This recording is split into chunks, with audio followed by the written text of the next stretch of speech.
Class number 11 और आज हमने पढ़ना है SMC entry models and optimal trade entries. Smart money concept के हवाले से, यानी स्मार्ट मनी जो कहती है कि कहाँ से आपने बाय करना है, कहाँ से सेल करना है। ये मार्केट चल रही है, अब इधर से बाय करेंगे तो हो जाएगा, सेल भी करेंगे तो हो जाएगा, लेकिन हमारा मेथड जो है वो हमें क्या कहता है कि आपके पास जो लेवल्स हैं, यानी स्मार्ट मनी के अकॉर्डिंग जो स्मार्ट मनी में बताती है कि लेवल्स के ऊपर आपने रिस्क लेना होता है। कंफर्म कहीं से भी नहीं होता कि प्राइस यहाँ से बाय जाएगी या सेल जाएगी, 100% कोई भी चीज़ नहीं होती मार्केट में, लेकिन स्मार्ट मनी आपको वो लेवल्स बता देती है जहाँ से आपने एंट्री करनी है। बेतुकी ट्रेड कहीं से भी नहीं करनी। यहाँ पे प्राइस फिर रही है, यहाँ से कोई ट्रेड नहीं है, ये लेवल है, ऊपर ये लेवल्स है हमारे पास, इस तरह लेवल्स के ऊपर से रिस्क लेना होता है। तो स्मार्ट मनी कंसेप्ट के अंदर हमने जो एंट्री मॉडल और ऑप्टिमल ट्रेड एंट्रीज हैं वो आज पढ़नी है। ये स्मार्ट मनी क्या होती है ये आपको पता है। लार्ज फंड्स और इंस्टीट्यूशंस को, यानी जो स्मार्ट ट्रेडर्स होते हैं, जिनके पास रिसोर्सेज ज़्यादा होते हैं, मार्केट का ज़्यादा नॉलेज होता है, उनको स्मार्ट ट्रेडर्स कहते हैं। Smart money concept entry models refer to method use in trading that try to follow the actions of major institution. अब एज अ रिटेल ट्रेडर हम हैं छोटे लेवल पे ट्रेड करने वाले लोग। अब स्मार्ट मनी एंट्री मॉडल के अंदर हमारा क्या काम है कि हमने वो लेवल्स फाइंड करने हैं जहाँ पे के स्मार्ट मनी ने बाइंग या सेलिंग की हो, जिन लेवल्स के ऊपर अगर हम भी अपने अकाउंट का कुछ परसेंटेज रिस्क पे लगाएं तो वहाँ से हमें इस पार्टिसिपेशन में कि भाई यहाँ से हमें प्रॉफिट कुछ ना कुछ हो जाएगा। So smart money entry models हमें ये बताते हैं कि आपने रिस्क कहाँ पे लेना है, कहीं भी मार्केट में बेतुका रिस्क नहीं लेना। नेक्स्ट हमारे पास आता है, these models look for signs and patterns indicating when these large players are entering or exiting trades। यानी जो बड़े लेवल पे ट्रेड करते हैं लोग, इंस्टीट्यूशंस जो हैं, उनके बाय करने से या सेल करने से मार्केट में कुछ पैटर्न्स बनते हैं, और एज अ रिटेल ट्रेडर हमारा काम होता है उनको पहचानना और उनके ऊपर रिएक्ट करना जैसे हमें समझ आ रही है उसके मुताबिक। Based on this information decision लेना है उस बेस के ऊपर जो हम देख रहे हैं स्मार्ट मनी को करते हुए। अच्छा जी, अब यहाँ पे आते हैं, इधर मैं आपको कुछ चीज़ दिखाता हूँ। ये प्राइसेस चल रही है ना ऊपर नीचे, ये बेसिकली इंड्यूसमेंट है। ये मैंने आपको कल अभी पढ़ाया है, ये सारी इंड्यूसमेंट है। ये प्राइसेस को ऐसे ब्रेक कर गई हैं, अभी भी ज़्यादा चांसेस यही है कि प्राइसेस नीचे आएंगी, ठीक है। ये जस्ट इंड्यूसमेंट है, यहाँ से जो लोग एंटर हो रहे हैं रिटेलर्स, वो इंड्यूस कर दिए जाएंगे बाय द स्मार्ट मनी, ठीक है। ज़्यादा चांसेस इसके ये होते हैं इस तरह के लेवल्स के ऊपर, ऑर्डर ब्लॉक के ऊपर जो इंड्यूसमेंट होती है। अब स्मार्ट मनी का लेवल ये है जहाँ पे ये पैटर्न, पहले दिन मैंने आपको मॉर्निंग स्टार इवनिंग स्टार पढ़ाया था, पहले ही दिन ये पैटर्न जो है ना, ये वाला और ये ओवरऑल जो पैटर्न है ये, और ये उसके बाद फिर ये, इसके अंदर ये ऑर्डर ब्लॉक एरिया है ये।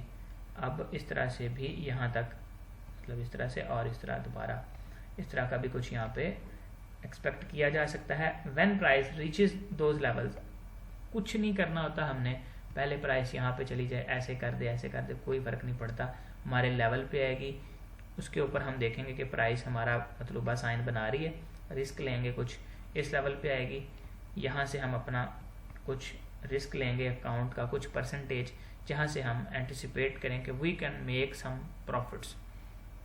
ये तो हो गया, हमें पता चल गया कि जी स्मार्ट मनी कंसेप्ट के अंदर एंट्री मॉडल्स कौन से होते हैं, यानी वो तमाम लेवल्स जहाँ से स्मार्ट मनी ने बाइंग की हो। यानी रिटेलर जो है ना, वो कहीं से भी स्ट्रक्चर को ब्रेक नहीं करवा सकता, वो छेड़छाड़ नहीं कर सकता स्ट्रक्चर के साथ। अब हमारे पास ट्रेडिंग रेंज कौन सी है, हमारे पास इस स्विंग पॉइंट्स के दरमियान, ये बात समझने वाली है, इसको ज़रा गौर से समझिएगा। हमारे पास इसका रेंज है ये और ये। अब प्राइसेस को रिटेल ट्रेडर ना इधर से नीचे ब्रेक नहीं करवा सकते, रिटेलर के पास इतना फंड ही नहीं है, वो ऐसे रेंज करती रहेंगी प्राइसेस। लेकिन स्मार्ट मनी जब एंटर होगी, लार्ज फंड्स एंटर होंगे, तो प्राइसेस इस तरह से अगर ब्रेक कर देती हैं, so then we can understand that कि स्मार्ट मनी ने इधर से बाइंग की है, इस जगह से बाइंग की है, प्राइसेस दोबारा वापस आती हैं, तो ये हमारे पास वो स्विंग पॉइंट है। अब ऐसे बिल्कुल सीधी नीचे तो नहीं आएंगी, ये भी चीज़ समझने वाली है, ऐसे होगा फिर ऐसे होगा, प्राइस दोबारा नीचे आएंगी, यहाँ से फिर कुछ बायर एंटर होंगे, प्राइस दोबारा ऐसे करेंगी, इंड्यूस करेंगी, यहाँ से लिक्विडिटी सेल साइड, और अगेन ऐसे दोबारा इधर आती हैं, तो इधर से हम फिर बाइंग में इंटरेस्टेड होंगे, because we have seen this one thing, this thing, क्योंकि ये हमारे पास एक सेल का अगर मान के चलें स्ट्रक्चर था, तो प्राइसेस ने अपने मेजर स्विंग को यहाँ पे ब्रेक किया अप साइड पे। अब ये डिमांड एरिया जो है ये कन्फर्म है। अब इस डिमांड एरिया के अंदर यहाँ पे रेंज हुई है, इस रेंज के अंदर मेन हमारा ऑर्डर फ्लो एरिया कौन सा है, यहाँ पे last cell move before the this by move, तो ये वाली हमारे पास मूव थी। इसमें हम अपना ऑर्डर ब्लॉक ढूंढेंगे। यहाँ पे कोई मॉर्निंग स्टार हो सकता है, कोई रेड कैंडल हो सकती है, जैसा कि इस जगह के ऊपर यहाँ तो मॉर्निंग स्टार पड़ा हुआ है हमारे पास, लेकिन इधर ये एक बड़ी रेड कैंडल है इस रेंज के अंदर। तो इस तरह हमारे पास कोई भी सिनेरियो बनता है तो फिर हम यहाँ पे देखते हैं कि स्मार्ट मनी ने इधर से बाइंग या सेलिंग की थी मेजर स्विंग पॉइंट पे, जस्ट वहाँ से ही ट्रेड हम लेने के लिए इंटरेस्टेड होते हैं, अदरवाइज किसी और लेवल पे हम नहीं छेड़ते चीज़ों को। नेक्स्ट हमारे पास है जी ऑप्टिमल ट्रेड एंट्रीज। इसका क्या मतलब है? Optimal trade entries are the best points at which to enter a trade to achieve the highest potential profit and low risk. अब इसका वही मतलब है कि हम एक स्विंग पॉइंट से ट्रेड में एंटर हो रहे होते हैं, like this one is the swing point in this structure. हमारे पास अगर देखा जाए तो ये भी तो पॉइंट्स हैं ना, ये वाले, इधर से भी तो ट्रेड में एंटर किया जा सकता है। अगर कहें कि इसने स्ट्रक्चर ब्रेक किया है और यहाँ से भी डिमांड आई थी, तो यहाँ से जो एंटर हुए थे वो जस्ट यहाँ तक पहुँची है प्राइस, अगेन डाउन साइड। अच्छा जो स्विंग पॉइंट है हमारे पास वो ये था। अब इस लेवल के ऊपर अगर मान के चलें कि प्राइसेस यहाँ से अगर नीचे गिरी थी इस तरह से, तो इस जगह के ऊपर जो मेजर स्विंग था अप साइड पे वो, और इस लेवल के ऊपर कन्फर्म जो हमारे पास जिसने यहाँ से ये स्ट्रक्चर ब्रेक किया अप साइड पे या चेंज ऑफ करेक्टर किया, ऑफ कोर्स प्राइसेस बेरिश थी तो यहाँ पे बुलिश हुई हैं, तो अब हमारे पास इस लेवल से इतनी डिमांड आई है जिसने अपने मेजर इस स्विंग पॉइंट को ब्रेक करवाया। तो just we are interested at this point to gain a potential major reward with the lower risk. तो highest potential profit with low risk. अब ये रिस्क कितना सा है, इतना सा एरिया, ये प्रॉफिट कितना है, ये इतना बड़ा एरिया। अगर यहाँ से एंटर होंगे स्विंग पॉइंट नेक्स्ट हमारे पास ये ऊपर है, ये वाला टारगेट हमारा मेन ये वाला होगा। फर्स्ट टारगेट क्या होगा, ये वाला एरिया, ये एज अ ब्रेकर ब्लॉक। ये क्यों हम इसको रखते होते हैं, क्योंकि अगर प्राइसेस पीछे से इतना स्ट्रॉन्ग बेरिश ट्रेंड है कि इसको जस्ट प्राइस ने एज अ रिट्रेसमेंट ही लिया है। यहाँ पे इस तरह से जो भी ये ओवरऑल बना होगा, तो इस लेवल के ऊपर से जब हम एंटर होते हैं तो फिर ये जो ब्रेकर ब्लॉक होता है ना, यहाँ पे हमारी फर्स्ट जो है ना टीपी या टारगेट वो होता है। उसके बाद प्राइसेस दोबारा से पुल बैक करती हैं, कोई यहाँ पे पैटर्न बनाती हैं एग्रेसिव। जब फर्स्ट टाइम एंटर होंगे तो फिर इसी तरह होगा कि फर्स्ट टारगेट यहाँ तक, फिर प्राइसेस दोबारा पुल बैक करती हैं, कुछ केसेस में नहीं करती, दोनों सिनेरियोज बता देता हूँ। प्राइसेस यहाँ से पुल बैक करती हैं, यहाँ पे आके इधर जाहिर बात है कोई साइन बना होगा पहले, जब प्राइसेस यहाँ से पाए गई थी कोई पैटर्न बना होगा, मॉर्निंग स्टार होगा, कुछ भी, दोबारा यहाँ से पाए का रिस्क लिया जा सकता है। फिर प्राइसेस जाती हैं अब दूसरे टाइम, क्योंकि ये एक सप्लाई एक दफ़ा यूज़ हो चुकी है, पीछे से जो बेरिश ट्रेंड था उसके अब जान ख़त्म हो गया, अब प्राइसेस ने बुलिश जाना है। तो अब क्या होगा, अब प्राइसेस इस जगह के ऊपर आके एक दफ़ा तो रिजेक्ट हो चुकी हैं ऑलरेडी, यहाँ से नीचे गिर चुकी हैं। अब दूसरी दफ़ा प्राइसेस क्या करेंगी, यहाँ पे जाएंगी, इधर से छोटी मोटी रिजेक्शन आएगी, लेकिन क्या होगा अल्टीमेटली प्राइसेस इसको ऐसे ब्रेक कर देंगी। तो जब इसको ब्रेक करेंगी तो फिर सारी बात हमारे पास नेक्स्ट टारगेट ये होगा, और यहाँ पे पैटर्न भी कुछ इस किस्म का बनेगा, लाइक इस तरह का बन सकता है, या फिर कुछ इस तरह का बन सकता है, दिस लाइक, यानी ये हमारे पास बाइंग प्रेशर शो कर रहा है ओवरऑल। पहली दफ़ा गिरेंगी ज़रा, ये जो आ रही हैं ज़रा ज़्यादा नीचे हैं, दूसरी दफ़ा इसको टेस्ट करके आई हैं, ये जो नीचे आई थी मेजर सप्लाई थी, दूसरी दफ़ा इस जस्ट ब्रेकर ब्लॉक का टेस्ट किया, तो यहाँ पे जाएंगी नीचे। हमने यहाँ पे ये चीज़ याद रखनी है कि यहाँ से ब्रेकर ब्लॉक से सेल नहीं करना। उसका रीज़न ये है क्योंकि हमारे पास मेजर टाइम फ्रेम की ये डिमांड है। अब हमें ये पता है कि यार पीछे से जो बड़े टाइम फ्रेम की यानी स्विंग पॉइंट से जो सेल आ रही थी, अब वो अपने यानी H4 की अगर सेल थी वो H4 का डिमांड पे पहुंच चुकी है। अब यहाँ से हम रिवर्सल का वेट करेंगे, तो रिवर्सल के लिए फिर हम यहाँ पे इस पॉइंट से बाइंग ढूंढेंगे और इधर जाके अपना टारगेट लेके साइड पे हो जाएंगे। हर टाइम मार्केट के अंदर बैठ के भी जो है ना वो ट्रेड नहीं करनी होती। तो ओवरऑल फिर आपको मैं बता देता हूँ, ये स्ट्रक्चर है हमारे पास इस तरह से, और यहाँ पे कहीं डिमांड है, हमने इधर से बाय कर लिया, हमारा फर्स्ट टारगेट इस ब्रेकर ब्लॉक तक हमने अचीव कर लिया। अब हम क्या एक्सपेक्ट करेंगे कि प्राइसेस जो हैं वो या तो ऊपर चली जाएं सीधा या फिर नीचे आती हैं। अगर यहाँ पे आपको साइन नहीं मिलता है, रिजेक्शन नहीं पड़ती, आप होल्ड रखें ब्रेक इवन के साथ, फर्स्ट टारगेट यहाँ पे बुक कर लें। अगर आपने अपने अकाउंट का 10% रिस्क लिया हुआ, यानी यही समझ लें कि आपने ना एक 0.5 की लॉट लगाई हुई है, ठीक है। अब इधर जाके आप 0.4 बुक कर लें। ये ऊपर छोटा सा रूम है ना, ये यहाँ से मिसाल के तौर पे आपने इतने लेवल में से 60 पिप निकाल ली हैं, ये ऊपर 30 पिप रह गए हैं। अब आप 0.4 बुक कर लेंगे, इस 5 में से 0.4 आपकी बुकिंग हो गई, और बाकी पीछे कितना रह गया 0.1। अब उसको आप यहाँ तक होल्ड रखें ब्रेक इवन के साथ, ठीक है।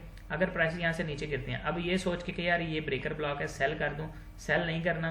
हाँ, अगर यहाँ पे कोई इतना बड़ा अच्छा, जैसे आज मैंने एक रिट्रेसमेंट सी पकड़ी थी, वो मुझे ऐसे बिल्कुल सेम एज इट इज यही चीज़ थी आज बिल्कुल बनी, और सेल यहाँ से हुई है थोड़ी सी, फिर दोबारा से ऊपर।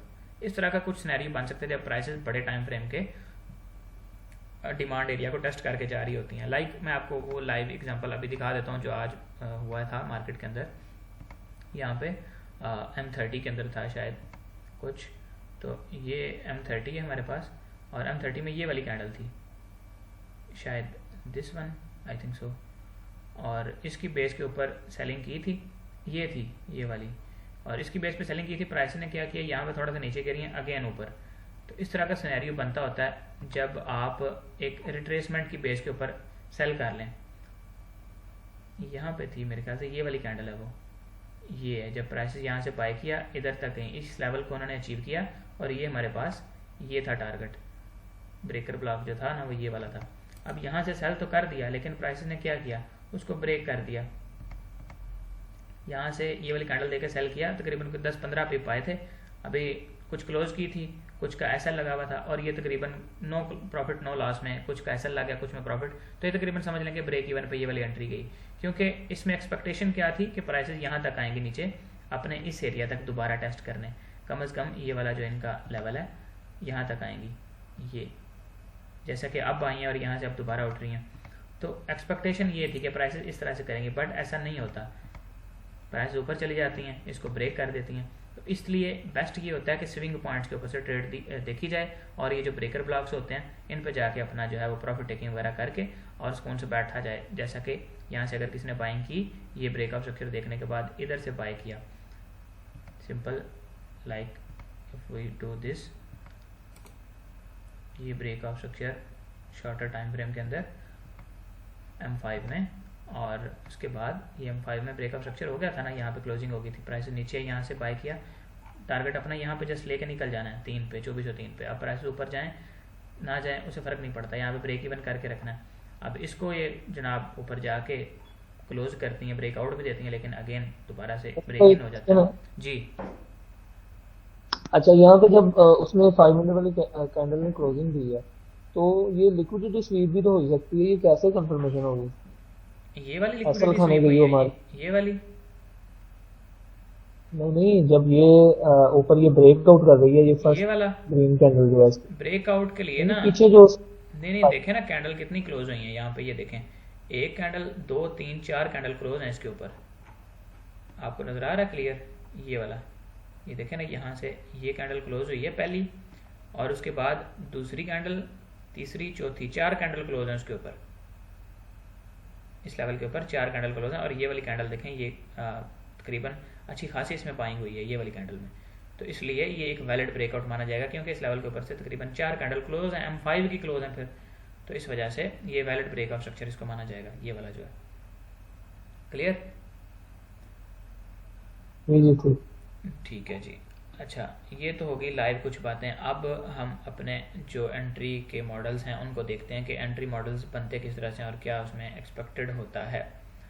स्मार्ट मनी के अंदर ये जो हमारे पास एक फेयर वैल्यू गैप है, प्राइस क्या करती है, यहाँ से कुछ भी था, लाइक समझ लें कि एक बेरिश ट्रेंड था, इस तरह से करके यहाँ पे प्राइस ने एक लास्ट ब्रेकआउट स्ट्रक्चर किया ये, उसके बाद क्या होता है कि प्राइसेस अपना ये जो स्विंग पॉइंट है इसको अप साइड ब्रेक करती हैं। यहाँ पे चेंज ऑफ करैक्टर हो गया, ठीक है, ये हम ले लेते हैं कि change of character.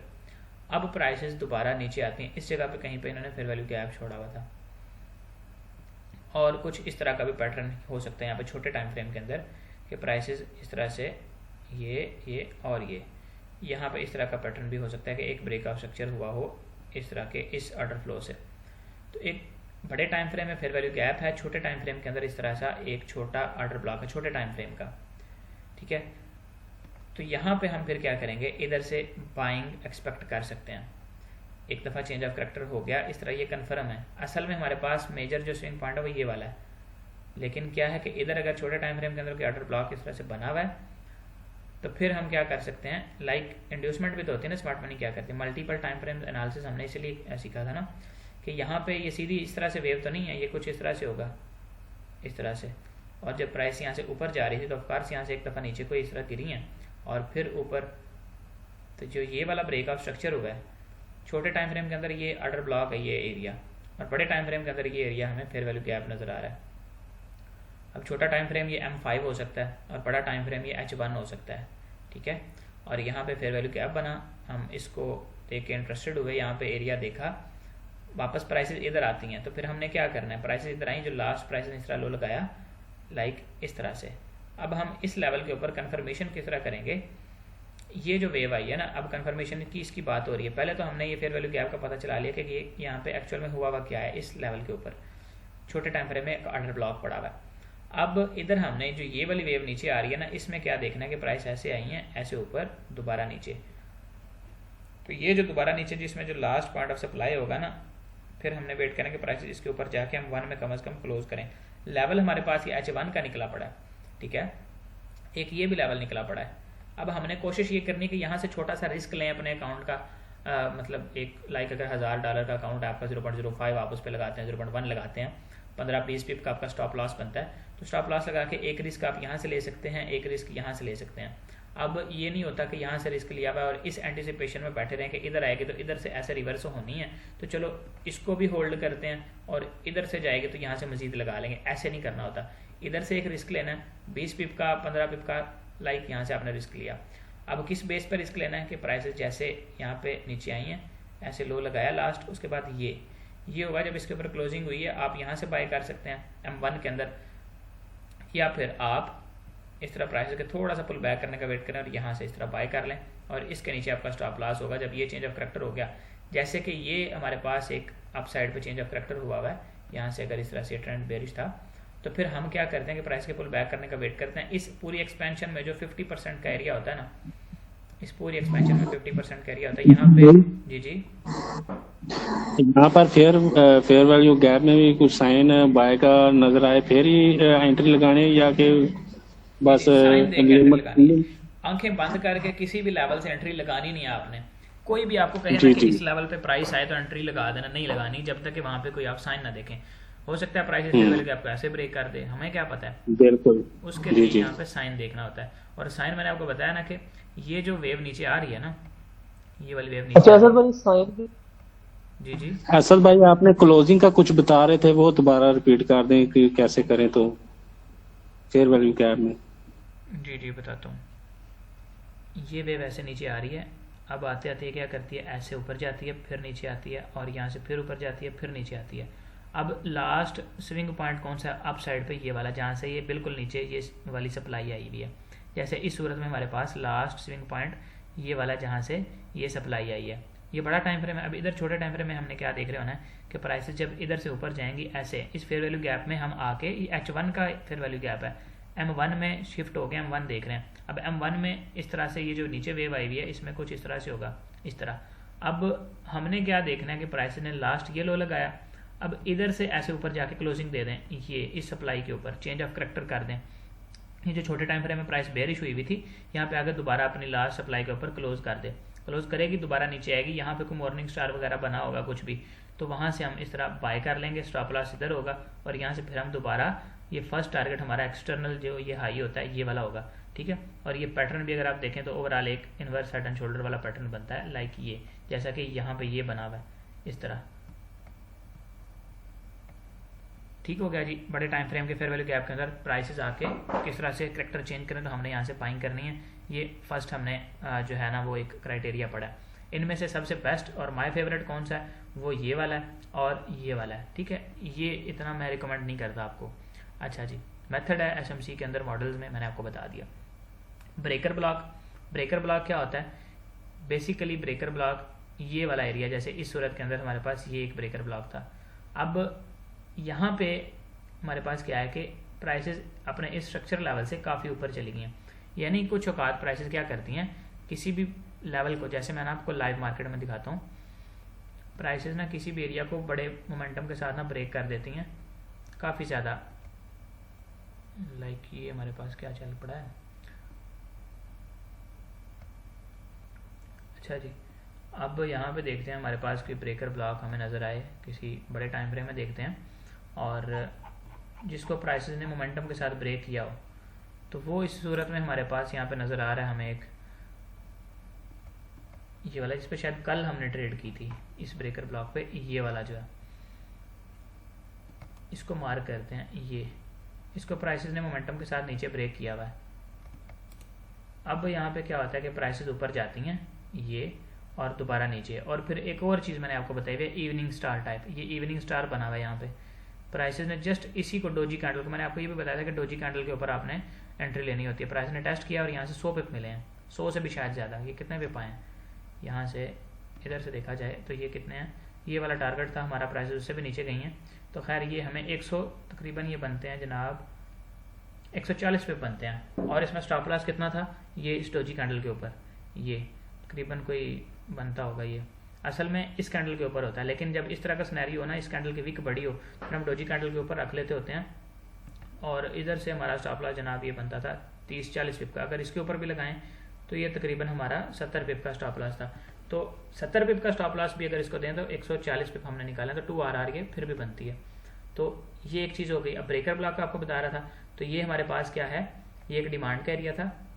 Of course, this was not a valid demand because it didn't break the structure to the upside, but still it was a demand for the shorter term because this green candle and this green candle showing the bullish pressure more than selling pressure because this one the selling candle, और यहाँ पे selling थी, again buying हुई, फिर selling हुई, फिर buying, यानी last wave bye की लगी, और ये दो कैंडल दरमियान में सेल की कैंडल, तो यहाँ से एक स्ट्रॉन्ग बाय का एरिया था। लेकिन प्राइस ने इसको डाउन साइड मोमेंटम के साथ ब्रेक किया।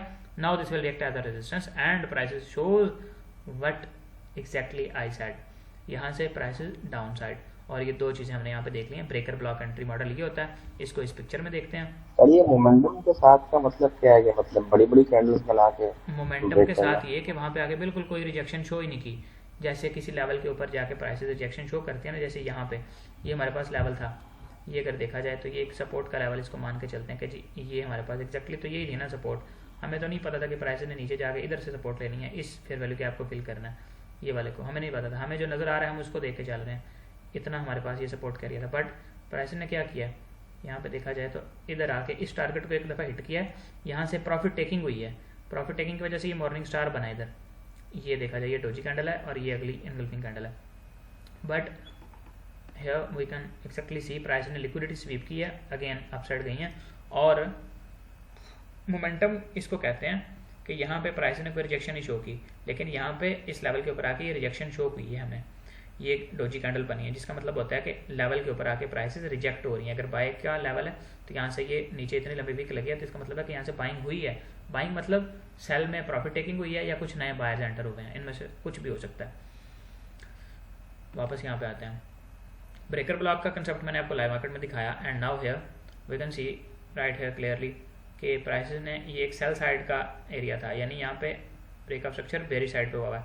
अब प्राइसेस को अप साइड ब्रेक करती हैं और दोबारा नीचे आती हैं, तो यहाँ पे ये it will react as a breaker block. अब इस पूरे एरिया के अंदर, इस पूरे इतने एरिया में, ये जो इतना एरिया, इसमें कहीं पर भी कोई ऐसा एक्विलिब्रियम का लेवल हो सकता है जहाँ से प्राइस ने रिवर्स होना है। अब या तो ये इधर से रिवर्स हो सकती हैं, या बिल्कुल इसकी नीचे क्लोजिंग के पॉइंट पे यहाँ से रिवर्स हो सकती हैं। तो ये हमने पूरे ओबी के अंदर, सॉरी ब्रेकर ब्लॉक के अंदर आके वो लेवल निकालना होता है। लेवल कैसे निकालना होता है इसको भी जाके थोड़ा सा यहाँ पे डिस्कस कर लेते हैं, देख लेते हैं। जैसे कि हमारे पास यहाँ पे यही अगर समझें कि इतनी बड़ी कैंडल, ये हमारे पास ब्रेकर ब्लॉक था, तो इसमें अगर हमने अपना एग्जैक्ट पॉइंट निकालना हो तो कौन सा निकलेगा। तो अभी तक इसमें तो ये वाला एक fair value gap type filling चीज़ नज़र आ रही है, इस वीक को फिल करे, बट इसने इसको फिल ही नहीं किया, यहाँ पे नहीं आया ये। तो इसको मज़ीद छोटे टाइम फ्रेम में देखते हैं कि यहाँ पे कुछ नज़र आए।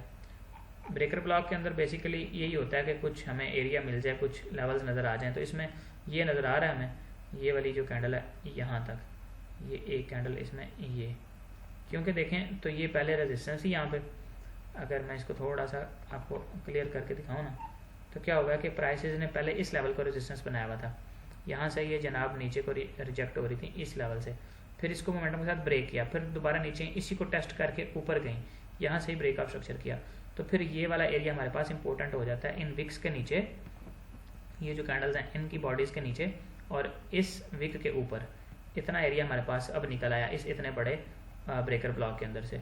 अब इतने से एरिया के अंदर हम इंटरेस्टेड होंगे कि प्राइसेस यहाँ पे आके कुछ करें। अब इन्होंने कोई साइन तो दिया नहीं, जैसे इसको टैप किया और जनाब नीचे, तो ये हमारे पास यहाँ पे एक एरिया को रिफाइन करने का तरीका है कि किसी भी बड़े ब्रेकर ब्लॉक को या ऑर्डर ब्लॉक को किस तरह रिफाइन किया जाता है। Now let's go to our breaker block type model. तो यहाँ पे एरिया रिफाइन करना आपको बताया, सिखाया। प्राइसेस दोबारा नीचे आए, यहाँ से अपने एरिया के बाहर, अगर ये इतना ब्रेकर ब्लॉक है, यहाँ पे हमारा स्टॉप लॉस होगा, यहाँ पे जो भी हमारा अज्यूम्ड जोन है जो मोस्ट प्रोबेबल है वहाँ से हम बाय या सेल करेंगे, और अगेन हमारा फर्स्ट टारगेट ये होगा। और नेक्स्ट यहाँ पे जो इस तरह से अगर प्राइसेस चलती हुई आ रही थी, तो ये स्विंग पॉइंट पर सेकंड टारगेट, ये वाला स्विंग पॉइंट थर्ड टारगेट, इस तरह से होता है breaker block model. This one is the order block model. और ऑर्डर ब्लॉक के अंदर क्या होता है कि प्राइसेस पहले यहाँ पर भी इस तरह बेरिश थी, क्या होता है कि लास्ट स्विंग पॉइंट ये वाला था, यहाँ पे हमारे पास क्या होगा, चेंज ऑफ करेक्टर जो हमने देखना होता है, जो एसएमसी की बेस है, यानी चेंज ऑफ करेक्टर हमें ये बताता है कि इस पॉइंट से जो बाइंग हुई है ना इस ऑर्डर ब्लॉक से, ये इतनी स्ट्रॉन्ग बाइंग है और ये इंस्टीट्यूशंस ने करवाई है कि इन्होंने अपने प्रीवियस सप्लाई के लेवल को ब्रेक कर दिया। तो this will confirm you that the institutions have actually entered in the positions, that's why the swing point actually was breaked above side. Okay, so now prices down side आती हैं। अब इधर जो order block होता है ना, इसमें से भी हमने अपना उसी तरह जैसे इधर रिफाइन करके एरिया निकाला ना, इस तरह इसमें से भी रिफाइन करके एरिया निकालना होता है, और उधर से आके कोई मॉर्निंग स्टार बन जाए, कोई छोटे टाइम फ्रेम के अंदर इस तरह स्ट्रक्चर शिफ्ट हो जाए कि लास्ट पॉइंट ऑफ सप्लाई जो था उसके ऊपर प्राइसेस जाके क्लोज कर दें, अगेन थोड़ा सा डाउन साइड है यहाँ से बाय करें, और इस तरह। और ये वाला जो पैटर्न है, this is my the favourite pattern because it will be like this, इस तरह से प्राइसेस चेंज ऑफ करेक्टर करेंगी और फिर डाउन साइड आएंगी, और यहाँ कहीं से जो कोई डिमांड का एरिया होगा इस तरह से रिजेक्ट हो जाएंगी। इसमें जी जी क्या क्वेश्चन? ऑर्डर ब्लॉक की मैं एग्जांपल दिखा रहा हूं, मैं दिखाता हूँ। अच्छा, ये जो पैटर्न बना ना, ये रिवर्सल का अच्छा पैटर्न होता है, और इसमें प्राइसेस फिर अच्छा रिस्क जो है ना वो रिवार्ड देती हैं, मतलब अच्छी अपसाइड पे जाती हैं। अच्छा, अभी मैं आपको अच्छा भाई, फेयर वैल्यू गैप और ऑर्डर ब्लॉक तकरीबन सेम है। जी जी बिल्कुल, ये सारी चीज़ें ही सेम है। आपने बस इनमें अगर पैनिक होना छोड़ दिया, इनको आपने as a chart, as a समझ लें कि किसी आपके हमसाये की चीज़ है, आपकी नहीं है, आपने ऐसे गौर से देखना है इसको। बस आपने अपना इसको इतना सीरियस लेना ही नहीं है, आपको सारी चीज़ें सेम ही लगेंगी। एक ही चीज़ तो देखनी है यार हर जगह पे, चेंज ऑफ करेक्टर होना चाहिए, अच्छा स्ट्रक्चर का लेवल होना चाहिए। अच्छा, मैं आपको वही ऑर्डर ब्लॉक की एग्जांपल दिखा देता हूँ। Order block, where is the valid order block? Let's go to the H1 and here, यहाँ पे हमारे पास ये वाला एक ऑर्डर ब्लॉक नज़र आ रहा है हमें, ये वाला, इसको मार्क करते हैं। यहाँ से शायद ये हुआ भी है, काफ़ी प्राइसेस ने किया हुआ है, तो ऑर्डर ब्लॉक हमारे पास वैलिड ये वाला है। उसके बाद हमारे पास ऑर्डर ब्लॉक जो है वो ये वाला भी वैलिड ऑर्डर ब्लॉक है, but this will be not more powerful. Like इधर वॉल्यूम अगर ऐड करें तो ठीक है, इसको भी हम ले लेते हैं कि ये हमारे पास एक डिमांड का एरिया है, ठीक है जी, इन लोज को। लेकिन ज़्यादातर टाइम क्या होता है कि इस तरह के इक्वल लोज के नीचे से ना लिक्विडिटी स्वीप होती है, तो ये लोज इतने अच्छे नहीं होते ट्रेड मॉडल के तौर पे। तो खैर इसको ले लेते हैं, ये बिल्कुल एग्जैक्टली इसको प्राइस ने टैप किया है, और इसमें जस्ट मैंने एक चीज़ देकर इसको मार्क किया, वो ये वॉल्यूम है इस कैंडल में जो लगा हुआ, ये हाई वॉल्यूम। बाकी इस तरह के लोज के नीचे इतनी ज़्यादा वो नहीं होती कि इधर स्मार्ट मनी के पेंडिंग आर्डर्स नहीं पड़े होते जैसे ऑर्डर ब्लॉक में पड़े होते हैं, और ये ऑर्डर ब्लॉक भी नहीं है, जस्ट ये this will react as a support. और इसको असल में जो सपोर्ट पीछे से मिली हुई है वो इस एरिया से मिली हुई है, ये वाला जो एरिया ये, ठीक है। अच्छा, ऑर्डर ब्लॉक के अंदर आके अब कंफर्मेशन की बात हो रही है कि ऑर्डर ब्लॉक के अंदर ये हमारे पास ऑर्डर ब्लॉक का एरिया, इसके अंदर आके अब देखते हैं कि यहाँ पे किस तरह से चीज़ों को देखना होता है। ये हमारे पास ऑर्डर ब्लॉक मार्क कर लिया H1 का। अब जाते हैं 15 मिनट में, और 15 मिनट में देखते हैं कि यहाँ पे हमें कोई साइन मिलता है। हमारा ऑर्डर ब्लॉक अगर हमें मिल गया तो फिर साइन भी मिल ही जाएगा। तो ये जी हमारे पास ऑर्डर ब्लॉक हमने निकाला हुआ था। यहाँ पे आते हैं, तो यहाँ पे जनाब हमारे पास सबसे पहले तो first sign this, with high volume, and this is also itself a sign on a support level जब इस तरह की कैंडल बनती है। लेकिन शर्त ये होती है कि इस तरह की जो कैंडल बन रही है ना, वो पिछली जो सेल की कैंडल है उसके कम से कम 50% को इनगल्फ करे, यानी इस तरह कम से कम यहाँ तक जाती है। खैर इसमें कन्फर्मेशन मजीद चाहिए होती है। तो यानी सपोर्ट के ऊपर अल्ट्रा हाई वॉल्यूम के साथ पिछले 7, 8, 10 वॉल्यूम से या कम से कम 5 वॉल्यूम से ज़्यादा वॉल्यूम आ जाए ना इस तरह कैंडल के अंदर, तो फिर वहाँ से रिस्क लिया जा सकता है और इस कैंडल की लो के नीचे होता है स्टॉप लॉस। लेकिन समटाइम्स क्या करती हैं प्राइसेस इस तरह उसके नीचे थोड़ी सी विक लगा के ऊपर चली जाती हैं। तो खैर यहाँ पे मजीद हमारा जो अपना तरीका कार है जो हमने अभी तक पढ़ा है उसी को डिस्कस करते हैं। छोटे टाइम फ्रेम में जाते हैं। M5 के अंदर यहाँ पे देखते हैं कि जी हमें if we find a sign here where is our support and the other blocks we have drawn really. तो ये है जी हमारे पास वो एरिया जिसमें कि हम इंटरेस्टेड हैं कि हम बाय कर सकें, ये एक अच्छी सपोर्ट है। तो यहाँ पर हमारे पास जो लास्ट पॉइंट ऑफ सप्लाई है वो ये मान के चलें, तो इसको हम इस तरह से मार्क करेंगे कि हमारे पास ये एक ब्रेक ऑफ स्ट्रक्चर है डाउन साइड पे, और इसको हम इस तरह से ले लेते हैं। इसमें एक्सट्रीम पॉइंट कौन सा है हमारे पास लास्ट पे, वो ये है, ये वाला। तो इसको हम अगर देखें तो इधर आके हमारे पास एक स्ट्रक्चर ब्रेक हुआ है अप साइड पे, या सॉरी चेंज ऑफ कैरेक्टर हुआ है। तो इसको हम ले लेते हैं कि market structure shift up side पे। यहाँ पे जस्ट प्राइसेस को टैप करके नीचे गिर गई थी, दूसरी दफ़ा इसने इसके ऊपर जाके चेंज ऑफ कैरेक्टर कर दिया ये एक्सट्रीम स्विंग पॉइंट के ऊपर। अब हमारे पास इधर वाली ये जो डिमांड है ये कन्फर्म हो गई, और हमारे पास इधर ऑर्डर ब्लॉक कौन सा एरिया बनता है, ये M5 है। M5 के अंदर हमारे पास एरियाज़ इधर इधर इधर कन्फर्म एरियाज़, तो ये वाली कैंडल लग रही है जहाँ से बाइंग हुई है, इधर से बाइंग हुई है, तो यहाँ तक ये कैंडल बनती है। तो इसको मार्क करते हैं। खैर M15 में देखते हैं पहले M15 यहाँ पे क्या कह रहा है। M15 को देख के फिर यहाँ पे आके देखते हैं कि M5 के अंदर क्या है। तो M15 के अंदर यहाँ पे हम अपना एरिया निकालेंगे, और उसके बाद अच्छा M15 के अंदर ना हमारे पास सबसे नीचे जो कैंडल है ना उसकी विक ये है, तो फिर हम इस कैंडल को लेते होते हैं। M5 के अंदर हमारे पास ना कंफर्म नहीं था कि कौन सी कैंडल हमने एक लेनी है, तो इस तरह सबसे नीचे जिसकी विक है ना इस एक कैंडल को पकड़ना है और इसकी अप बॉडी तक हमने इस तरह ले लेना है। तो ये हमारे पास कंफर्म था, ये वाला एरिया मार्केट स्ट्रक्चर शिफ्ट यहाँ से हुआ था। अब प्राइसेस यहाँ पे आती हैं, तो अब हम यहाँ से बाय कर सकते हैं। पहला टारगेट हमारे पास ये होता है। This is the example of the order block. तो ये हमारे पास कितने पिप का जोन था, इसको अगर देखा जाए इसके एंट्रेंस पे यहाँ से हम एंट्री लगाते हैं। स्टॉप लॉस हमारा इसके नीचे ये कुछ तकरीबन 50 पिप का स्टॉप लॉस बनता है, and the target is about like 150 पिप का टारगेट है। तो ये 3RR बनती है, तो which is a good entry. और ये कोई इतना तंग भी नहीं किया प्राइस ने, इधर मतलब रेंज वगैरह नहीं की, सीधा ऊपर टारगेट 1-1.5 घंटे में। तो ये जी ऑर्डर ब्लॉक की एग्जांपल है। और कोई आपका कोई क्वेश्चन इसके रिगार्डिंग?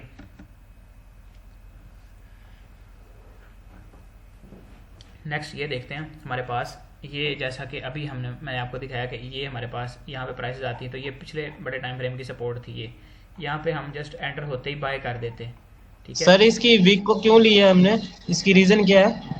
ये सेल की कैंडल मैंने आपको बताया था कि जब प्राइसेस इस तरह से गिर रही होती है ना नीचे, इस तरह नीचे गिर रही होती हैं और यहाँ से उठती हैं ऐसे, और फिर इस तरह चेंज ऑफ कैरेक्टर कर देती हैं। तो ये जो हमारे पास लास्ट पॉइंट ये होता है ना, जिस भी कैंडल का ये लास्ट वीक हो हमने वो लेनी होती है। अब ऊपर की जानिब अगर बात करें ना, यहाँ पे ये विक से हमने अपना ऑर्डर ब्लॉक मार्क करना है नीचे को इस तरह। सबसे निचला जो पॉइंट होगा ना डिमांड मार्क करते हुए, सबसे नीचे जो विक लगी होगी उसको लेना होता है लाजमी। ये रूल है, समझ लें, ऑर्डर ब्लॉक का सबसे निचला पॉइंट हमने लाजमी लेना होता है। ये आपने बस याद रखना है वैसे ही कि जो विक होती है ना सबसे नीचे, इस सूरत के अंदर जैसा कि प्राइस ने यहाँ से जाके ये मार्केट स्ट्रक्चर शिफ्ट किया अप साइड पे, और यहाँ पे विक लगी हुई है। अब इस विक को हमने हर सूरत लाजमी लेना है, ऐसा नहीं हो सकता अगर आप यहाँ पे M3 में ऑर्डर ब्लॉक निकालने की कोशिश कर रहे हैं और नहीं मिल रहा, M5 में आए, M5 में नहीं आपको सही समझ आ रही है, M15 में जाएं, M30 में जाएं, जहाँ आपको सही नज़र आ रहा है उसको आपने मार्क करना है। ज़बरदस्ती नहीं करनी ना अपने साथ ना मार्केट के साथ। जहाँ पे नज़र आए ठीक है, नहीं है नज़र आए छोड़ देना बस। और विक लगाने का एक ये रूल है, समझ लें कि आपने विक मार्क करनी ही होती है हर सूरत में लाजमी, विक को नहीं छोड़ना होता, बस ये आपने याद रखना है। रीज़न उसका मैं ऑलरेडी आपको पहले बता चुका, क्योंकि ये लास्ट पॉइंट ऑफ सेलिंग होता है जहाँ पे मार्केट ट्रेड हुई होती है, उसके बाद प्राइसेस बाय साइड पे शिफ्ट हो जाती हैं। तो हो सकता है कि प्राइसेस जब दोबारा नीचे आएँ तो इस तरह के केसेस में यहाँ पे स्मार्ट मनी के पेंडिंग ऑर्डर्स पड़े हुए हों, या फिर प्राइसेस जब दोबारा नीचे आ रही हैं तो इधर इनके पास इस लेवल के ऊपर यानी ये वीक हमने इसलिए ली है कि प्राइसेस जब नीचे आ रही हैं तो यहाँ से बाइंग होगी तो प्राइसेस दोबारा ऊपर जाएंगी। अब अगर इस लेवल के ऊपर लोग बाय नहीं करते, स्मार्ट मनी यहाँ पे पेंडिंग ऑर्डर नहीं लगा के रखे हुए, उसने इंटरेस्टेड नहीं है, तो मे बी यहाँ से इधर से कहीं से, या फिर यहाँ से अग्रेसिव सेलिंग दिखा दें, बड़ी सारी सेल कैंडल दिखा दें और इधर तक आएँ, इसके नीचे छोटा सा ऐसा स्वीप हो और प्राइसेस दोबारा ऊपर चली जाएँ। तो इसलिए हमने इस वीक को इग्नोर नहीं करना। हम ऐसा नहीं कर सकते कि इसके एंट्रेंस पे यहाँ से ही बस एंट्री लगा दें और हम सोचेंगे यार इसकी बॉडी तो यहाँ तक है और यहाँ पे स्टॉप लॉस दे दें, वीक को इग्नोर कर दें। वीक असल में वही एरिया होता है जहाँ से मार्केट ट्रेड की होती है, वहाँ पे पेंडिंग ऑर्डर इस लेवल पे हो सकते हैं, किसी भी एक लेवल के ऊपर पेंडिंग ऑर्डर हो सकते हैं। इसलिए मोस्टली पेंडिंग ऑर्डर होते हैं जहाँ से वीक और बॉडी खत्म होती है, या यहाँ पे इधर ज़्यादा ऑर्डर होते हैं।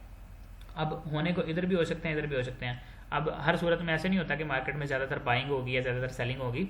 ये जिस साइड पे ज़्यादा प्रेशर होगा, बाइंग ज़्यादा होगी तो मार्केट बाय साइड चली जाएगी, सेलिंग ज़्यादा होगी तो सेल साइड चली जाएगी। तो उसके लिए हमने अपना जो एक प्लान है वो तैयार रखना है। जो भी हो हम अपने ट्रेड मॉडल के साथ जुड़े रहेंगे। यहाँ से हमने एंट्री ली है, अपना मार्केट स्ट्रक्चर शिफ्ट वगैरह सारा कुछ देख के, इसके नीचे स्टॉप लॉस है, ये हमारा टारगेट है, बस सिंपल। इसके अलावा और क्या देखना है?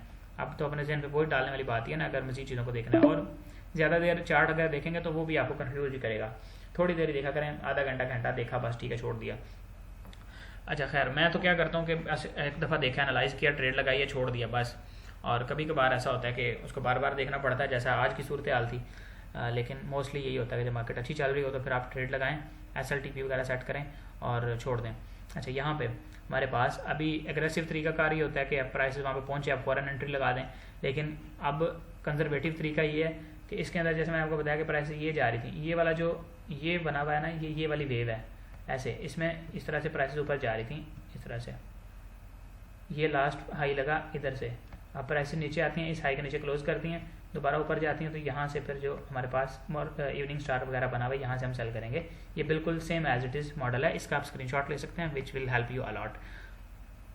बाय साइड पे भी यही सेम चीज़ है, प्राइसेस जैसे नीचे आ रही हैं, ये रिलेटिव इक्वल लोज के नीचे से लिक्विडिटी, यानी ये इंड्यूसमेंट है एक तरह से, और ये भी एक तरह से प्राइसेस ने ये जो मूव लगाया है ये इन हाइज के ऊपर से इंड्यूसमेंट लिया है, ये लिक्विडिटी ली है, ठीक है।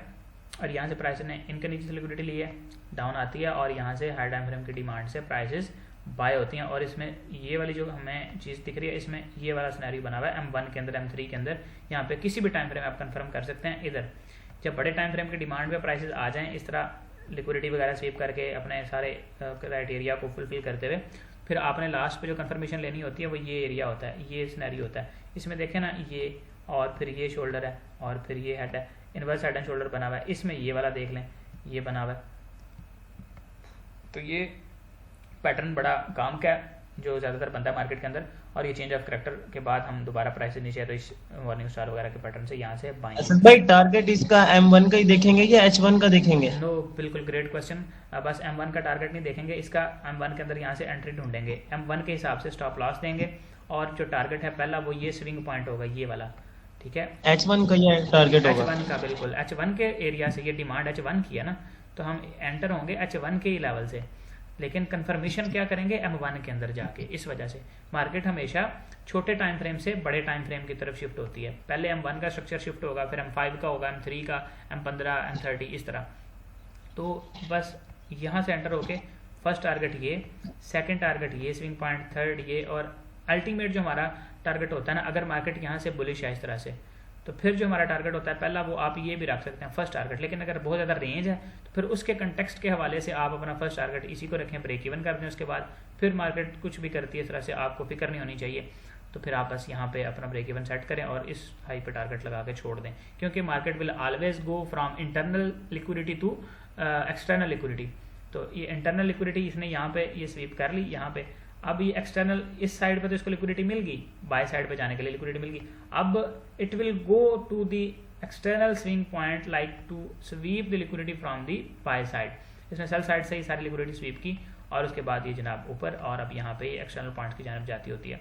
लेकिन जब रेंजिंग मार्केट हो इस तरह से, कभी ऊपर कभी नीचे, ऊपर नीचे, तो फिर आप अपने नियरेस्ट पॉइंट्स पे ही जो H1 के, अगर M1 में यहाँ पे एंटर हुए हैं तो M30 का, H1 का यहाँ पे जो भी लेवल है उधर से निकल जाएं, और एक दिन में जस्ट 2 या 3, मैक्सिमम 3, और रिकमेंडेड है 1 से 2 ट्रेड्स करें, क्योंकि scientific study has proved that कि human mind is capable on just 1 or 2 emotional decision a day. तो अपना माइक जरा म्यूट कर लें, शोर आ रहा है, तो ये चीज़ अपने जहन में रखनी है आपने। एक दिन में जो है ना असद भाई, जी जी जी जी बोले।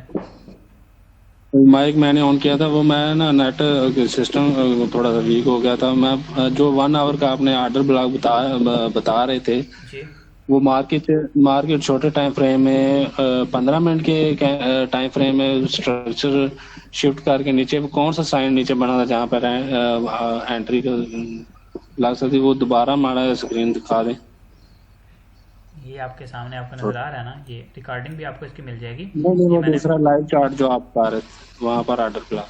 ये मैंने बता दिया ऑलरेडी। अब नेक्स्ट चीज़ों की तरफ चलते हैं। ये रिकॉर्ड हो गया होगा, ये आप देख लीजिएगा, उसमें मैंने ये वाला ऑर्डर ब्लॉक बताया आपको। हाँ, ये वाला, हाँ ये वाला, हाँ जी हाँ। यहाँ से ना प्राइस में देखें ना, इधर से क्या होगा कि प्राइस हमारे पास पहले इधर आती है। ये जो नीचे हमने डिमांड लगाई हुई है ना, ये बड़े टाइम फ्रेम की डिमांड हमारे पास ऑलरेडी लगी हुई है, ये जो नीचे है ये वाली।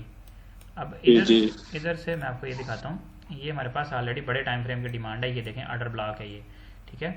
और अब जब दोबारा प्राइसेज इधर आती हैं तो हमने क्या देखना है कि इधर स्ट्रक्चर शिफ्ट देखना है। अब M15 के अंदर, M1 के अंदर, M5 में किसी भी टाइम फ्रेम में हो जाए तो ये M5 के अंदर यहाँ पे जाके स्ट्रक्चर शिफ्ट हुआ है इसका। उसके बाद प्राइसेज नीचे आते हैं तो ये वाली डिमांड हमारे पास कन्फर्म है। तो यहाँ से हम अल्टीमेटली अपना ऑर्डर लगा सकते हैं। पहला टारगेट ये स्विंग पॉइंट होगा, नेक्स्ट टारगेट ये स्विंग पॉइंट, थर्ड टारगेट ये swing point, which is in this case are fulfilled. तीनों के तीनों हमारे पास यहाँ पे, अगर बाइंग के बाद फर्स्ट टारगेट यहाँ पे, सेकंड यहाँ पे, थर्ड यहाँ पे, फोर्थ यहाँ पे, ये चारों के चारों टारगेट हमारे यहाँ पे हिट हुए हुए हैं।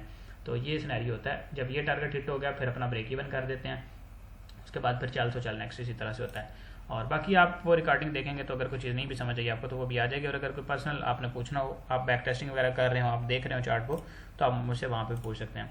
तो ये बड़े टाइम फ्रेम से ऑर्डर ब्लॉक में आने के बाद छोटे टाइम फ्रेम में इस तरह से कंफर्मेशन लेनी होती है।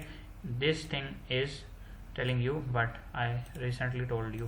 ओके, नेक्स्ट हमारे पास ये चीज़ है, यहाँ पर भी सेम थिंग है, डिफरेंट एग्जांपल्स हैं, सेम चीज़ को जो है वो आइडेंटिफाई कर रही हैं। यहाँ पे क्या होता है, market overall is showing the bullish side momentum like this, higher highs higher lows. ये अब ये बड़े टाइम फ्रेम का supply area which is unmitigated also return here. अब प्राइस क्या करती है, इधर से हम जाके अब ये M1 में, M3 में, M5 में यहाँ से देख सकते हैं कि लास्ट जो हाई लगा है ये वाला, ये इधर से लगा है इस स्विंग पॉइंट से। अब प्राइस कम से कम इधर से नीचे आए, इतना नीचे कि इस अपने स्विंग पॉइंट के नीचे क्लोज करे। तो जब ये नीचे आ गई, यहाँ पे इसने क्लोज कर दिया। अब पहले हमारे पास ये सप्लाई कन्फर्म थी, दोबारा ये कन्फर्मेशन हमने इस वजह से ली है क्योंकि ये जो ट्रेंड चलता हुआ आ रहा था भाई, ये इतनी जल्दी तो नहीं ना शिफ्ट हो जाएगा। मतलब एक अगर बस आपने देखा कि 100 की स्पीड पे जा रही है, बस भरी हुई है, उसमें काफ़ी सारी सवारियां भी हैं, तो एकदम से तो नहीं ना वो ऐसे एक जगह पे जा रही है तो ऐसे ही तो नहीं ना रुक जाएगी, वो स्लोली रुकेगी। तो अब इसके अंदर ये है कि ट्रेंड जो है ना, एक मतलब स्ट्रॉन्ग ट्रेंड चल रहा होता है तो वो एकदम से ऐसे नहीं गिर जाती होती प्राइसेस, वो जाके थोड़ा थोड़ा आस्ता आस्ता उसके जो मोमेंटम है, RSI वगैरह लगा के मोमेंटम इंडिकेटर चेक किया जाता है। प्राइसेस थोड़ा थोड़ा ऐसे, अगर पहले ऐसे बड़े बड़े हायर हाइज बनाती हुई जा रही है ना, फिर वो छोटे हायर हाइज ऐसे कर देती हैं, ऐसे हो जाता है उसके अंदर। जैसे अगर इस केस के अंदर हम देखें तो प्राइस ने क्या किया है, यहाँ पे अनमिटिगेटेड ये सप्लाई का एरिया था हमारे पास, इसको टैप किया है, नीचे गिर गई है। अब टैप करने पे हमने सेल नहीं कर देना, हम क्या करेंगे, यहाँ से वेट करेंगे कंजर्वेटिव तरीके से कि प्राइस ने लास्ट ये वाला जो हाई लगाया है ये कहाँ से लगा है, इस स्विंग पॉइंट से। अब प्राइस नीचे आएँ, इसके नीचे क्लोज करें, दोबारा ऊपर जाएँ, ठीक है, इस कहीं इस डिमांड से या इस डिमांड से दोबारा ऊपर जाएंगी। अब ये वाला जो एरिया हमारे पास, अब लेटेस्ट जो हमारे पास कंफर्मेशन हुई है ना, इस यानी इस मूव ने, ये वाला जो मूव नीचे की जाने में लगा है, इसने हमें कंफर्म कर दिया कि भाई अब ये जो बुलिशनेस थी प्राइसेस में, ये जो बाय साइड मोमेंटम था, has converted into the sell side momentum.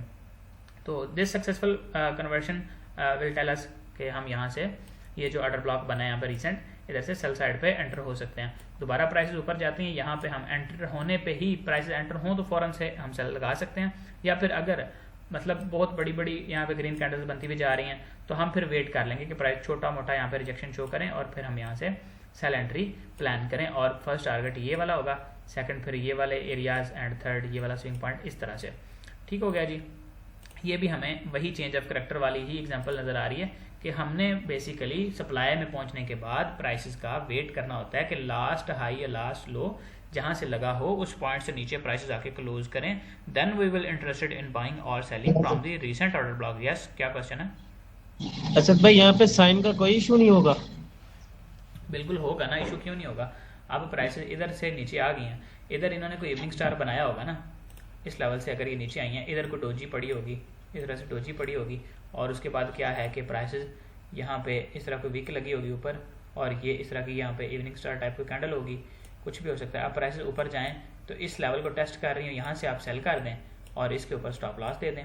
अब फिर वेट करें, प्राइसेस नीचे नीचे इस तरह से आस्ता आस्ता जैसे भी चलें, तो फिर आप इन एरियाज तक वेट करें इसका बैठ के। तो साइन तो ये हमें मिल गया ना। क्वेश्चन है जी जी, व्हाट क्वेश्चन है? जो साइन होता है मतलब ट्रेड लगाने की जो मतलब इंडिकेशन जो साइन होते हैं, इनमें सिर्फ ये कैंडल स्टिक्स ही होते हैं? कोई डोजी होगी, इवनिंग स्टार, शूटिंग स्टार, या कोई हेड एंड शोल्डर पैटर्न वगैरह? बिल्कुल बिल्कुल, सबसे ज़्यादा जो काम करने वाली चीज़ है ना वो ये इवनिंग स्टार टाइप पैटर्न है। डोजी शोजी हमें जस्ट क्या बताती है कि प्राइसेस इन डिसीजन में रेंज कर रही हैं। हमने क्या करना है कि ऐसी मार्केट को तो छेड़ना ही नहीं है जो रेंज में है, उसमें तो फंसाने वाली बात होती है खुद को। वो जो कहते हैं ना कि एक मतलब बेलने में बाजू देने वाली बात, वो बड़ी एक मिसाल है, तो वो होती है यहाँ पे। बिल्कुल नहीं छेड़ना, मार्केट ट्रेंडिंग है, उसमें बैठे हैं 50-100 पिप लेके साइड पे, प्रॉफिट करनी है ना, पैसा कमाने के लिए आए हुए हैं। तो इसमें ये तो नहीं कहना कि जी हमने इसमें भी प्रॉफिट करनी है, ऐसे भी वैसे भी हर दफ़ा करनी ही करनी है। बिल्कुल कोई ज़रूरत नहीं ऐसे पंगे में जाने की। सुकून से बैठें, मार्केट आपको अपॉर्चुनिटी दे रही है, दिखा रही है, एक दफ़ा एंटर हों, एग्जिट हो जाएं, भाड़ में जाए, उसके बाद आपकी तरफ से चाहे 2000 पिप मूव कर जाए, आपको कुछ नहीं फर्क पड़ना चाहिए उससे। एक दफ़ा आपका मकसद है प्रॉफिट करना, एक दिन का अपना टारगेट 50-100 पिप का रखें, और फिर इस पर इक्तफा करना। एक चीज़ और, आपने अपना 50 से 100 पिप ले लिया ना, ये साइकोलॉजिकल चीज़ें बड़ी इंपॉर्टेंट होती हैं, सिर्फ टेक्निकली नहीं सारा मैटर करता। 100 पिप ले लिया, 50 पिप ले लिए, फिर आप उस पर इक्तफा करेंगे, यार ठीक है आज के लिए इनफ। अपने आप को खुश करें, उसके अंदर अपने माइंड को शाबाश दें, अपने आप को गिफ्ट किया करें, और अपने आप को एक तरह से कॉन्फिडेंस में लाने के लिए मजीद, ताकि आज अगर आपने 100 बनाए, कल आप 120 बनाने के अहल हों, आज आप 100 बना के उसको छोड़ दें, साइड पे हो जाएं, ताकि आपको अगले दिन पता हो कि you are a winner, yesterday you recently made a profit from that same market, और आज भी आप बना सकते हैं फ्रेश माइंड के साथ, अगले दिन आप बैठेंगे। लेकिन अगर उसी दिन आपने एक दफ़ा प्रॉफिट करके दूसरी दफ़ा गंवा दिए, सो दिस विल मतलब hurt you like double twice. जैसे आपने अगर एक दफ़ा लॉस कर दिया होता, कुछ नहीं होना, तो प्रॉफिट करके लॉस कर दिया तो ये विल आपको डबल हर्ट करेगा। तो इससे आपने बचना है। और यहाँ पे प्रॉपर एक एंट्री लेने के बाद, like I already told you, human mind is just capable of taking 1 or 2 emotional decision which are wise. Emotional decision तो जिसमें मर्जी लिए जा सकते हैं, वाइजली 1-2 मैक्सिमम 3 बस।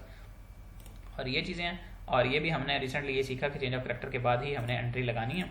और उसके बाद नेक्स्ट ये है हमारे पास, इसमें रिलेटिव इक्वल लोज शो किए गए हैं, और प्राइसेस यहाँ पे क्या करती हैं, लेट्स से कि यहाँ पे प्राइसेस बहुत बड़े बड़े एक्सपेंशन लगाती हुई जा रही थी ऐसे, और फिर ये हमारे पास क्या होता है कि प्राइसेस नीचे आती हैं। ये हमारे पास ब्रेकअप स्ट्रक्चर होता है, इसको हम जो है ना रिमूव करते हैं। ये हमारे पास ब्रेकअप स्ट्रक्चर होता है, उसके बाद अगेन प्राइसेस यहाँ पे नीचे आती हैं, और ये ब्रेकअप स्ट्रक्चर यहाँ से, ये भी एक ऑर्डर ब्लॉक हमारे पास बन गया।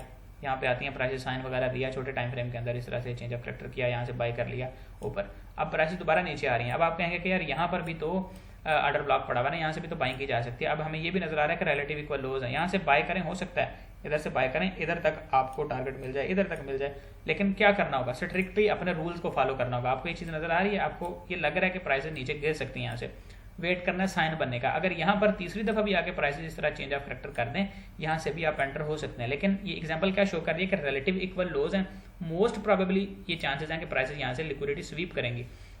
तो फिर वेट कर लें, अच्छा एरिया ये है, यहाँ पे प्राइसेस आए, इनके नीचे से लिक्विडिटी स्वीप करके आप यहाँ से एंटर हो जाएं। लेकिन अगर यहाँ पे साइन बन जाता है आपका तीसरी दफा भी, तो कोई मसला नहीं, आप एंटर हो यहाँ से। स्टॉप लॉस लगता है, लगने दें, आपका रूल है, आपका मेथड कह रहा है, आपने ऐड होना है, आपने यहाँ पे एंट्री लगानी है, ठीक है। लेकिन स्टॉप लॉस के साथ जो साइन बने उसके नीचे स्टॉप लॉस हिट हो जाए, कोई मसला नहीं है, दूसरी ट्रेड में प्रॉफिट कर लेंगे। 2 ट्रेड लॉस कर दी तो ट्रेड छोड़ दें, अगले दिन फिर आप नए सेटअप बनने का वेट करें।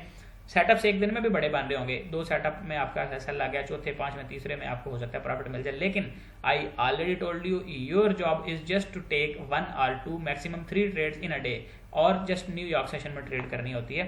दिन में सुबह के वक्त जो है ना बेतुकी, वो मतलब जब मार्केट मूव ना दे रही हो तो ट्रेड करने का कोई फायदा नहीं होता। तो ये हमारे पास एक बुलिश ट्रेंड था, और बुलिश ट्रेंड की बेस के ऊपर ये हम यहाँ पे इस अपने फेयर वैल्यू गैप से जब लिक्विडिटी स्वीप करके प्राइस ने इधर आके चेंज ऑफ करेक्टर किया, तो यहाँ से हम बाय साइड पे एंटर हो गए। Next example the same like previous one, यहाँ पर भी इन इक्वल रिलेटिव लोज के नीचे से लिक्विडिटी स्वीप है, और ये मेजर टाइम फ्रेम का ऑर्डर ब्लॉक है। प्राइस ने यहाँ पे आके क्या किया, चेंज ऑफ करेक्टर किया, ये हमें नजर आ रहा है, ये वाला प्राइस ने एक ये लो लगाया, ये वाला रिसेंट ये इक्वल लोज है ना दोनों, प्राइस ने ये लो लगाया इस सप्लाई से। अब क्या होता है कि प्राइस दोबारा ऊपर जाती है, इसके ऊपर क्लोज कर देती है, चेंज ऑफ करेक्टर हो गया, दोबारा नीचे आती है उसी ऑर्डर ब्लॉक से जो रिसेंट बना है, अभी नया नया ऑर्डर ब्लॉक बना है, वहाँ से प्राइस ऊपर, पहला टारगेट ये, दूसरा ये, तीसरा ये हमारे पास इस तरह से। और नेक्स्ट देखते हैं, नेक्स्ट भी हमारे पास सेम क्राइटेरिया है। प्राइस ने क्या किया जनाब, प्राइस यहाँ पे एक हाई लगाया, उसके बाद डाउन साइड ये हमारे पास चेंज ऑफ करेक्टर हो गया इस जगह पे ये, और रिसेंट जो हमारे पास ऑर्डर ब्लॉक डेवलप हुआ था ये चेंज ऑफ करेक्टर हुआ, और ये प्राइस यहाँ से बुलिश थी ना, और ये नीचे गिरी हैं अगेन अपसाइड 50% रिट्रेसमेंट के नीचे ही चेंज ऑफ करेक्टर हो गया, दोबारा ऊपर गई और यहाँ से इस ऑर्डर ब्लॉक से सेलिंग, इसके ऊपर स्टॉप लॉस, और ये नीचे फर्स्ट टारगेट इसमें ये लाइक ये भी हो सकता है। तो call is going to end, और अगर किसी का कोई सवाल है तो कर सकते हैं, और आज की जो मीटिंग है इसको ख़त्म करते हैं और नेक्स्ट इंशाल्लाह स्टार्ट करेंगे फिर कल से। किसी का कोई सवाल है? चलें जी ठीक है, मेरे ख्याल से 5-7 सेकंड है, कॉल एंड होने लगी है। तो wish you best of luck. अगर चीज़ें समझ आई हों तो ज़रा बता दीजिएगा मुझे ग्रुप के अंदर, और पर्सनल में कुछ फीडबैक वगैरह दीजिएगा कि चीज़ें समझ आ रही हैं नहीं आ रही। तो इंशाल्लाह see you soon in the next one class. Till then अल्लाह हाफिज़।